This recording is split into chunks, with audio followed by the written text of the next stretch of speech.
আল্লাহ রাব্বুল আলামিন সঙ্গে সঙ্গে জিবরিল আমিন পাঠাইলেন একটা সূরা নিয়া, যেই সূরার নাম হলো সূরাতুল লাহাব।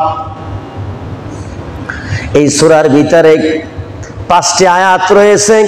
আল্লাহ বলেন তাব্বাত ইয়াদা আবি লাহাব ওয়া তাব।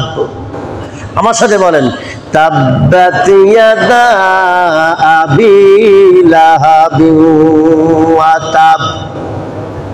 ধ্বংস হোক আবু লাহাব এবং তার 2 হাত। কেন 2 হাতের কথা বলা হয়েছে? মানুষ যখন কথা বলে, মানুষ যখন বক্তৃতা দেয়, মানুষ যখন সেমিনার করে, দেখবেন মানুষের কথার আগে তার হাত চলে। হাত দিয়া নাড়ায় নাড়াইতে বক্তৃতা দেয় কিনা বলেন? দেয় কিনা বলেন? আবু লাহাব উপস্থিত জনতার মাঝে আল্লাহর নবীকে সম্বোধন করে ক্রিটিসাইজ করেছেন, তাব্বান লাগা আলিহাজা জামাতানা, ও মুহাম্মদ তুমি ধ্বংস হও, তোমার জামাত ধ্বংস হোক। তাব্বান ইয়াদাক, ও মুহাম্মদ তোমার হাত ধ্বংস হয়ে যাক, তুমি আমাদের সম্মুখে জবান দিয়া হাত নাড়া নাড়া কথা বলো। আল্লাহ রাব্বুল আলামিন বলেন তাব্বাত ইয়াদা আবি লাহাবি ওয়া তাব। ধ্বংস হোক আবু লাহাব, ধ্বংস হোক তার 2 হাত, যেই হাত দিয়ে আমার নবীর সম্মুখে বেয়াদবি আচরণ করেছে, সে যেন ধ্বংস হয়ে যায়, তার হাতও যেন ধ্বংস হয়ে যায়। মা আগনা আনহু মালুহু ওয়া মা কাসাব। তার সন্তান সন্ততি, তার সম্পদ সম্পত্তি কোনো কাজে আসবে না, সবগুলা ধ্বংস হয়ে যাবে। এই আবু লাহাবের প্রচুর পরিমাণ অর্থ সম্পদ ছিল। এই আবু লাহাব নবীজির চাচা ছিলেন। কি ছিলেন? চাচা ছিলেন। আর নিকটতম মানুষ যদি বেশি কষ্ট দেয়, সেই কষ্টটাই কিন্তু বেশি লাগে। দেখা যায় অনেক মানুষ আছে ভাতিজা ভাতিজি অনেক আদর করে, যখন ছোট থাকে জামা কিনে দেয়, কাপড় কিনে দেয়, অনেক মহব্বত করে ভালোবাসে। যখন ওই ভাতিজা ভাতিজি বড় হয়ে যায়, সম্পদের কারণে ওই চাচাকে তুচ্ছ অবহেলা করে। আছে নাকি বলেন? হাজারও আছে। তখন এত কষ্ট হয়, নিজের পাড়া প্রতিবাসী যদি ইনসানমূলক কথা বলে, ক্রিটিসাইজমূলক কথা বলে, যে কষ্ট হয়, অপর একটা মানুষ কথা বললে সেই কষ্ট হয় না। আমার এক মুহিব্বিন, এক ইমাম সাহেব মারা গেছে। ইমাম সাহেব যতদিন তার কামাই রোজগার ছিল, ভাতিজা ভাতিজি সবার জন্য করেছে, উদার মনে করেছে। দামি দামি 3 পিস ভাতিজিদের জন্য, দামি দামি জামা কাপড়, যেই খাবার পছন্দ করে নিজের সন্তানদের জন্য আনলে ভাতিজা ভাতিজি দিয়েছে। যেদিন স্টাক করে পড়ে গিয়েছে বিছানার ভিতরে, একটি বারের জন্য দেখতে আসে নাই। আফসোস করছে আর কানছে মারা যাওয়ার আগে।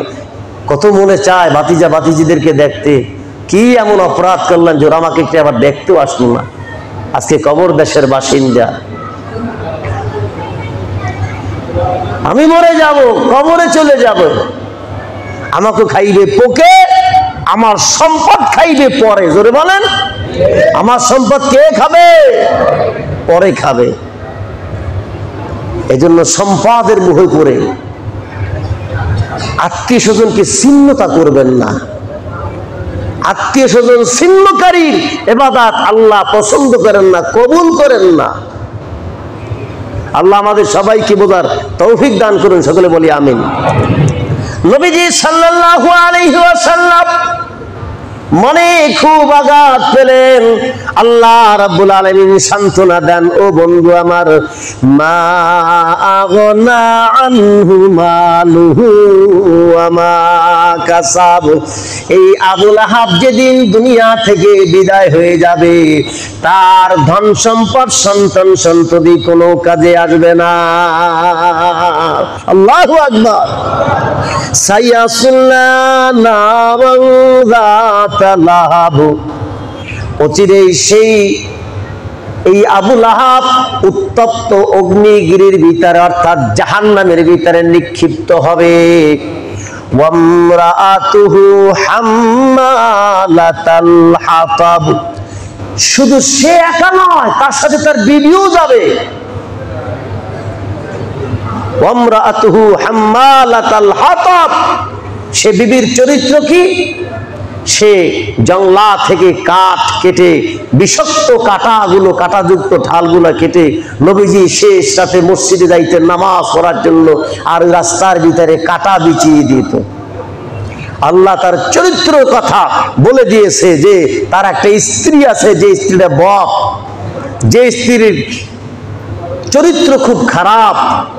এই স্ত্রীর নাম ছিল উম্মে জামিল। কি নাম ছিল?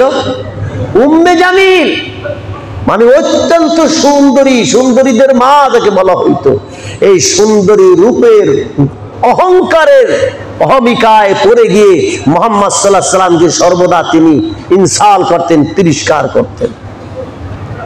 ফি জিদিহা হাবলুম মিন মাসাদ, তার গলদেশে খেজুরের রশি নিয়ে, অর্থাৎ এই আবু লাহাবের স্ত্রী উম্মে জামিল, তার সবসময় গলার ভিতরে একটা খেজুরের ছাল দিয়া রশি পাকানো থাকতো। এইটা ওই জামানার ভিতরে যারা সম্ভ্রান্ত পরিবারের নারী হয়তো ওইটা ব্যবহার করত।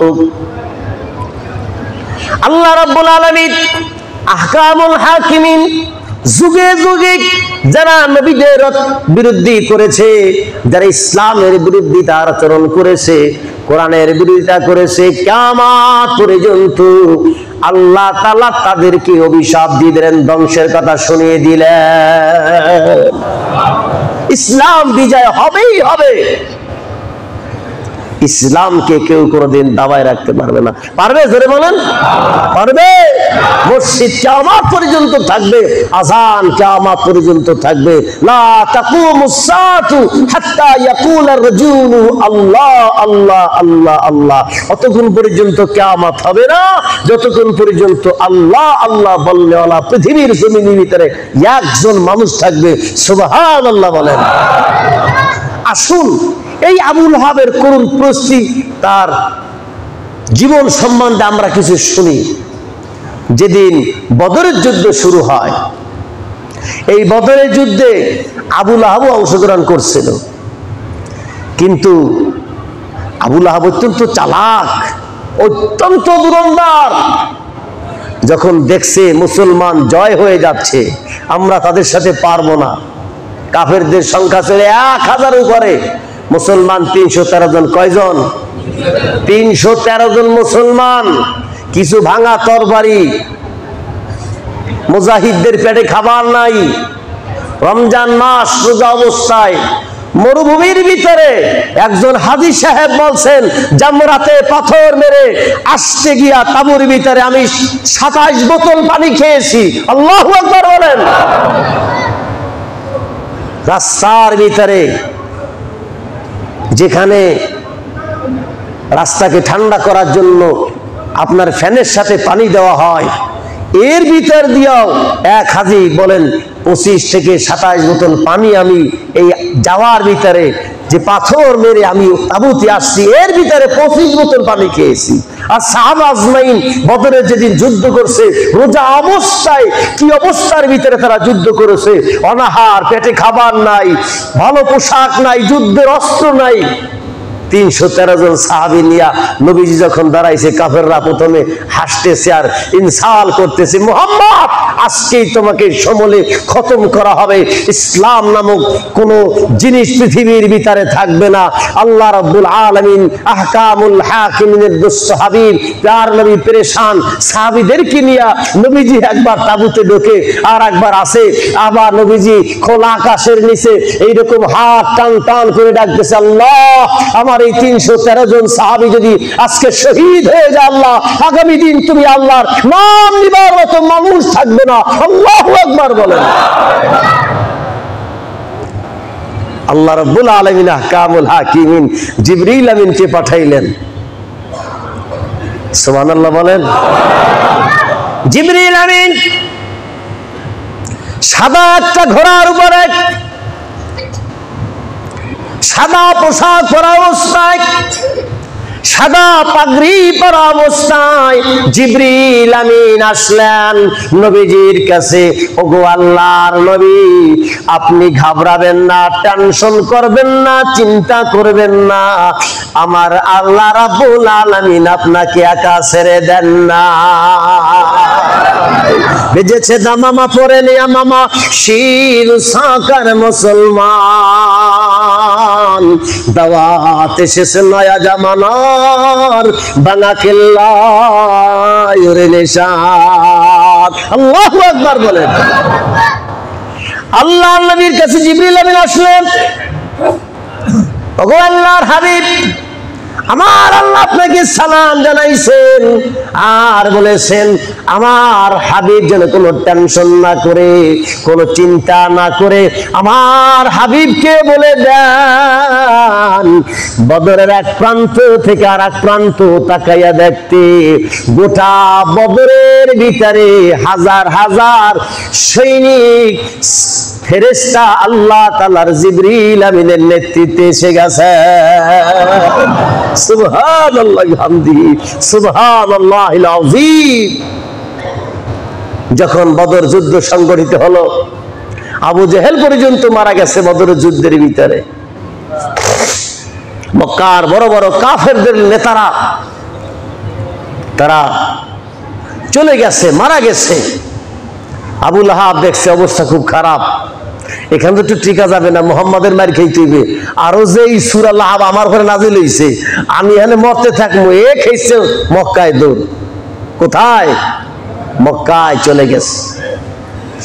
মক্কায় যাওয়ার পর ঠিক এক সপ্তাহ পরে আবু লাহাবের গলার ভিতরে একটা এরকম বড় টিউমারের মতো আসছে, ফোড়ার মতো হয়ে গেল। ওইটা আস্তে আস্তে বড় হয়, ওইটা আস্তে আস্তে পেকে যায়। পাকার পরে এত দুর্গন্ধ, ওই এলাকায় কোনো মানুষ বসবাস করতে পারতেছে না।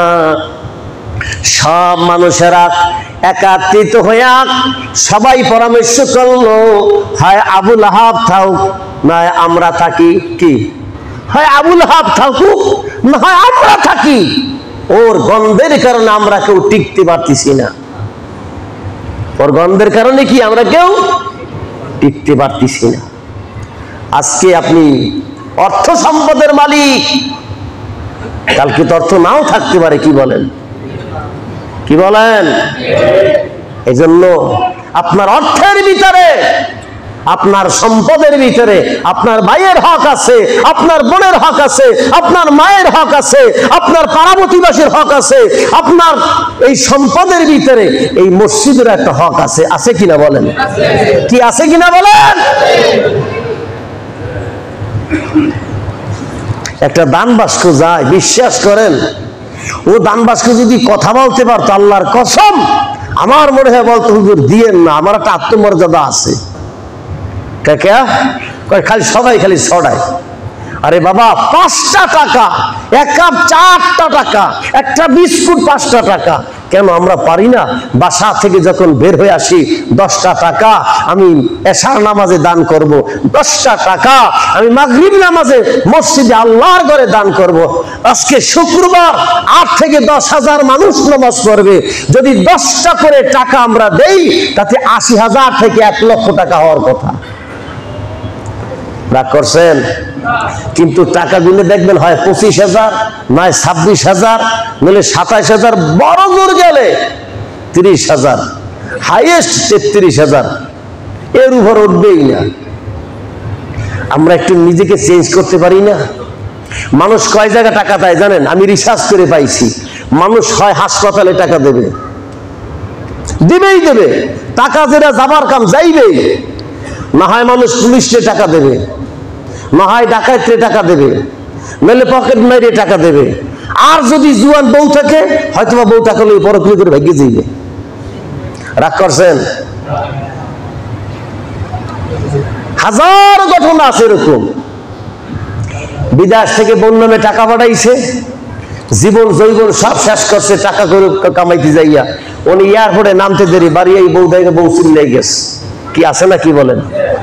কি আছে না কি বলেন?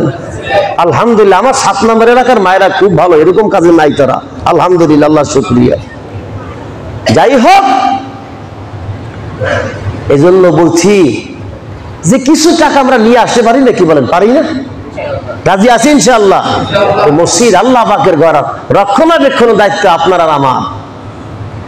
সংক্ষেপ ভিতরে বলি, আব্রাহাম নামক বাদশা যখন হাতি বাহিনী নিয়ে আসছে বাইতুল্লাহকে ধ্বংস করার জন্য, ধূলিসাৎ করে দেবে খানায় কাওয়া, মাটির সাথে নিষ্পিছিন্ন করে দেবে, পেরেছিল? কি বলেন? আল্লাহ আসমান দিয়ে আবাবিল পাখি পাঠাইছে না? কি বলেন? যাকে যাকে কাসিম মাকুল তরিত ঘাসের মতো হয়ে গেছে ওই বিশ্ববিখ্যাত লৌহ মানব, জালিম, অত্যাচার, স্বৈরাচার সেই আব্রাহাম নামক বাদশা কোথায় হদিস নাই তার, ঘাসের মতো হয়ে গেছে। যেরকম উড়ে ঘাস খেয়ে পায়খানা করে, মলমূত্র করলে যেরকম হয় ঠিক ওই রকম হয়ে গেছে ওরা। ওই সমস্ত সৈনিকেরা, হাতিগুলা মাথা থেকে একটা ঢুকছে, ওই হাতির পিঠে যে ছিল তার মাথা থেকে একটা পাথর দুইটা পায়খানার রাস্তা দিয়ে বের হইয়া নাভি ছিদ্র হইয়া ওইখানে হাতিতে পর্যন্ত মারা গেছে, মানুষটাও সৈনিকটাও চলে গেছে। আল্লাহর ঘরকে আল্লাহ হেফাজত করবে, জোরে বলেন ঠিক কিনা? এখন আমি একটু ওই আবাবিল পাখি হইতে পারি না? কি বলেন? পারি। সবাই সবাই রাজি ইনশাআল্লাহ? মসজিদে যখন আসবো 10টা টাকা, 20টা টাকা, 50টা টাকা নিয়ে আসবেন, আল্লাহর কসম আল্লাহর ঘরে দিবেন, আল্লাহ আপনাকে ঠগাইবেন না। আলাইসাল্লাহু বিকাফিন আবদাক, আল্লাহ আপনার জন্য যথেষ্ট।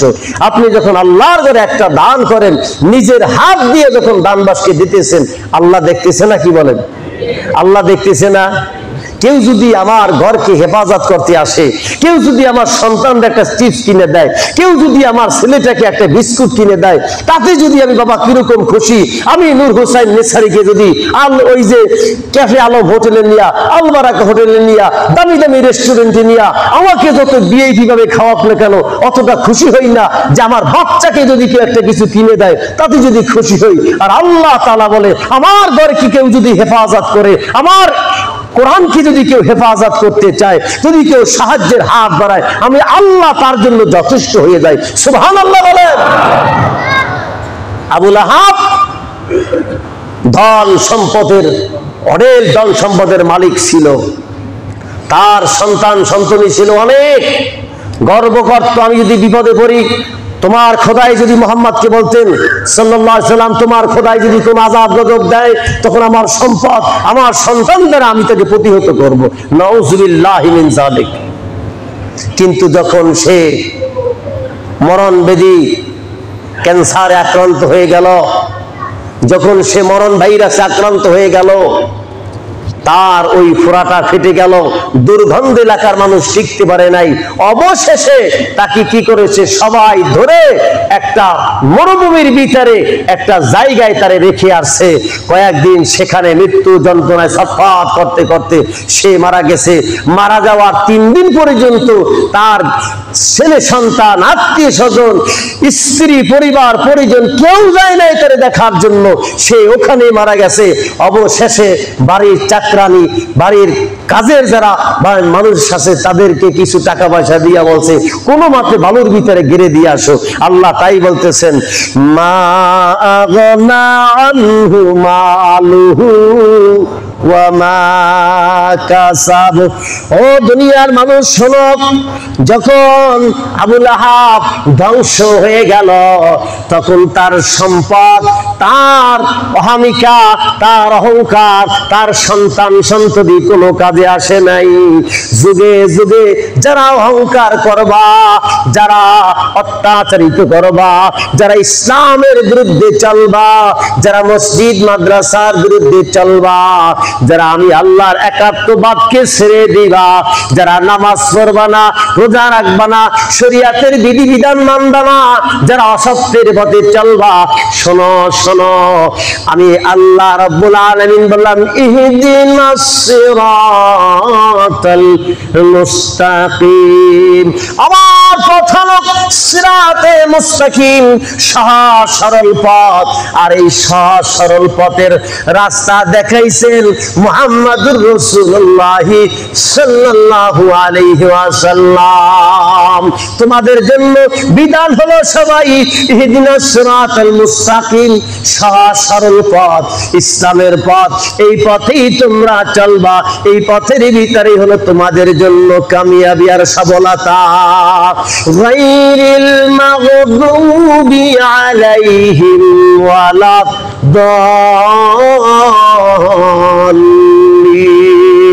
দৈনিক 5 ওয়াক্ত নামাজে বলি, ও আল্লাহ এমন পথ তুমি আমাকে দেখাইও না, এমন রাস্তায় তুমি আমাকে নিও না যে রাস্তার ভিতরে আল্লাহ তুমি রাগান্বিত হও, যে রাস্তার উপরে চলতে গিয়া যুগে যুগে মানুষগুলা ধ্বংস হয়ে গেছে, যেমন আবু লাহাব, উতবা, সাইবা, কাফেরের গোষ্ঠীরা। জোরে বলেন ঠিক কিনা? এই জন্য দোস্ত আসুন, এখনো সময় আছে।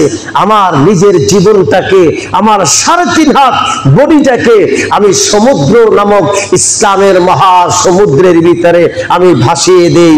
আল্লাহর হুকুম, নবীর তরিকা মোতাবেক চলা চেষ্টা করে আল্লাহ তৌফিক দান করুন। সকলে বলি আমিন। সায়াসলা নারান যাতা লাহাবিন ওয়া ইমরাআতুহু। অতি সত্বর আবু লাহাব অগ্নি শিখার ভিতরে, অগ্নিকুণ্ডের ভিতরে পতিত হবে। অর্থাৎ আবু লাহাব যখন মারা গেছে, এপারে দুনিয়া, ওপারে হইল তার জন্য জাহান্নাম। ওপারে কি? জাহান্নাম। ওয়ামরাআতুহু হাম্মালাতাল হাতাব। শুধু সে একা নয়, আবু লাহাব শুধু একা জাহান্নামে জ্বলবে না, তার সাথে তার স্ত্রী জাহান্নামে জ্বলবে। কেন জ্বলবে? কেন জ্বলবে? এই আবু লাহাব দুনিয়াতে যত অপকর্ম করত, তার অপকর্মের একটা অংশীদার ছিল তার স্ত্রী। ঘর থেকে সাপোর্ট দিত। দেখবেন কোন পুরুষ সফলতা হোক অথবা বিফলতা হোক, এই দুইটার পিছনে তার স্ত্রী দায়ী। জোরে বলেন, জোরে বলেন। পুরুষ মানুষ পারে কামাই করতে, আর এই কামাইটাকে ধরে রাখতে পারে স্ত্রী। জোরে বলেন। আমি এই 7 নম্বরে যে সমস্ত বাবাজানরা আছে, কষ্ট পাবেন না। আমার এই 7 নম্বরে যত বাড়িওয়ালা আছে, আমি চ্যালেঞ্জ করে বলতে পারি, প্রত্যেকটা বাড়িওয়ালার পিছনে তার স্ত্রী সফলতার জন্য একটা বাড়ি করতে গিয়ে তার স্ত্রীর তার শ্রম রয়েছে, তার মেধা রয়েছে, তার সততা রয়েছে, তার বুদ্ধি রয়েছে, তার মেধা রয়েছে, তার কঠোর পরিশ্রম রয়েছে, যার জন্য আজকে আপনি একটা বাড়ির মালিক হইতে পারছেন। জোরে বলেন। এটা অস্বীকার করার কিছু নয়। এজন্য স্ত্রীকে মূল্যায়ন করতে হবে। কি করতে হবে? জোরে বলেন। স্ত্রীকে মূল্যায়ন করতে হবে। আর দেখবেন যে সমস্ত পুরুষ সম্পদ কামাই করে, খাও দাও ফুর্তি করে, দুনিয়াটা মস্ত বড়, স্ত্রী বাধা দেয় না। স্ত্রীও তার সাথে, স্বামী যদি একটা জামা কিনে 5,000, স্ত্রীকে আমি শাড়ি কিনবো 20,000, ওর জীবনে 7 নম্বরে বাড়ি হওয়া লাগবে না। কি বলেন? কি জোরে বলেন। এই যে 7 নম্বরে যে সমস্ত আমার বাবাজানরা এক একটা বাড়ি করছেন, উচিত ছিল তাদের সন্তানেরা, আমার বাবা 7 নম্বর বাড়ি করছে, কষ্ট করে আমি গুলশান বানালিতে একটা বাড়ি করবো। কি উচিত ছিল না? কি বলেন? তোমার বাবা এর জন্য বাড়ি করছে যে তোমার বাবা চিন্তা করছে মিলবিটায় ক্যাফে আলমে গিয়া বিকাল বেলা আমি পোড়া মুরগি দিয়া যদি নাস্তা খাই, তাতে বিল হবে আমার 500 টাকা। এই 500 টাকায় তো আমি কমপক্ষে অনেকগুলো ইট পাবো। কি বলেন? কমপক্ষে 50টি, এক একটা ইট যদি 12 টাকা 14 টাকা মনে হয় দাম হয়, তা আমি অনেকগুলো ইটে পাবো। অতএব সন্তানদের মোহাব্বতে, তুমি সন্তানের মোহাব্বতে ওইখানে গিয়া পোড়া মুরগি আর নান রুটি খাই নাই বিদায় আজকে তুমি 7 তলা বাড়িওয়ালার ছেলে বলে কলার ঝাক্কি দিয়ে কথা বলতে পারো। তোমার বাবার শ্রম রয়েছে।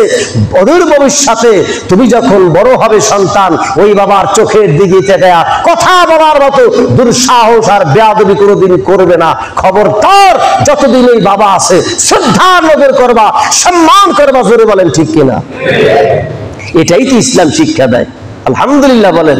এটাই তো ইসলাম শিক্ষা দেয়। কি বলেন? তুমি তোমার বাবার কষ্ট উপার্জিত, আমি তো প্রায় বলি সন্তানদেরকে, আলোচনা এখন শেষ করবো ইনশাল্লাহ, যে এক মুঠ ভাতের যে কত দাম, এটা বুঝতে হলে মায়ের হোটেল থেকে বের হয়ে যাও, বুঝবা যে এক মুঠ ভাতের কত বড় দাম। এক মুঠ ভাত জোগাড় করতে মাথার ঘাম পায়ে ভালো লাগে, তুমি সন্তান কেমনে বুঝবা? এজন্য যতদিন ওই বাপ আছে, যতদিন মা আছে, ধাক্কা দিয়ে কথা বলিও না।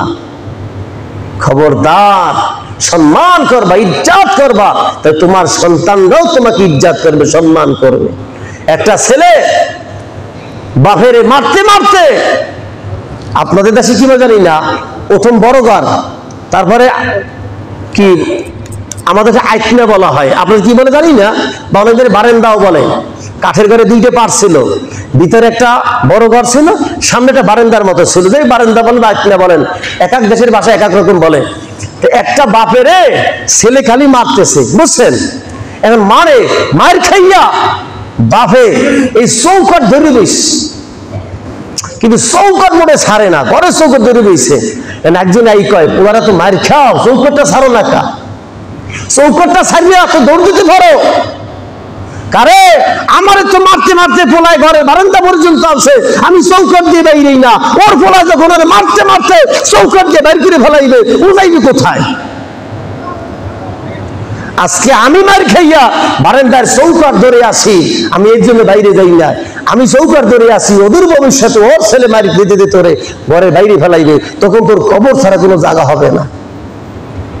এই জন্য কামা তাদিন তুদানু, বাবার সাথে আড়াআড়ি করা যাবে না।